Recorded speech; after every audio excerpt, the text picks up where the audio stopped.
ఈ కథ సముద్ర మథనం సమయంలో జరిగిన ఒక గొప్ప సంఘటన గురించి చెప్తుంది. దేవతలు మరియు అసురులు కలిసి అమృతాన్ని పొందటానికి సముద్రాన్ని మదిస్తున్నారు. కానీ అమృతం బయటికి రావటానికి ముందు ఒక ప్రమాదకరమైన విషం హాలాహలం బయటపడింది. ఈ విషం ఎంతో ఘోరమైనది. అది ప్రపంచమంతటిని నాశనం చేసే శక్తి కలిగింది.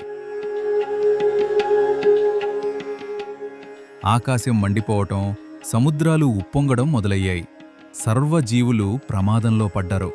ఈ పరిస్థితిలో ఎవ్వరూ ఏం చెయ్యాలో అర్థం కాలేదు.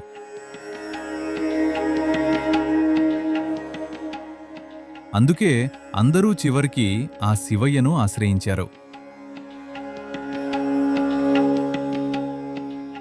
శివుడు పరిస్థితిని అర్థం చేసుకున్న వెంటనే ఎలాంటి సందేహం లేకుండా ఆ విషాన్ని తాగాలని నిర్ణయించాడు. ఇది చాలా గొప్ప త్యాగం. ఎందుకంటే ఆ విషం ఆయనను కూడా నాశనం చేసే ప్రమాదం ఉంది. శివుడు విషాన్ని తాగినప్పుడు అది ఆయన శరీరంలోకి వెళ్లి హృదయానికి చేరితే ప్రాణహాని కలిగించే అవకాశం ఉంది.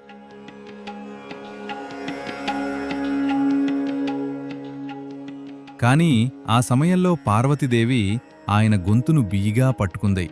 అందువల్ల ఆ విషం గొంతులోనే ఆగిపోయింది.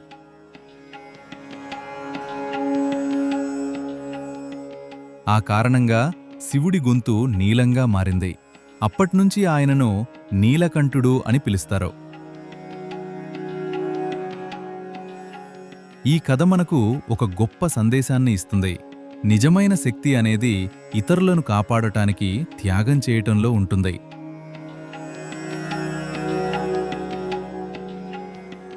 శివుడు తన స్వార్థం కోసం కాకుండా సృష్టిని రక్షించటానికి ఈ పని చేశాడు.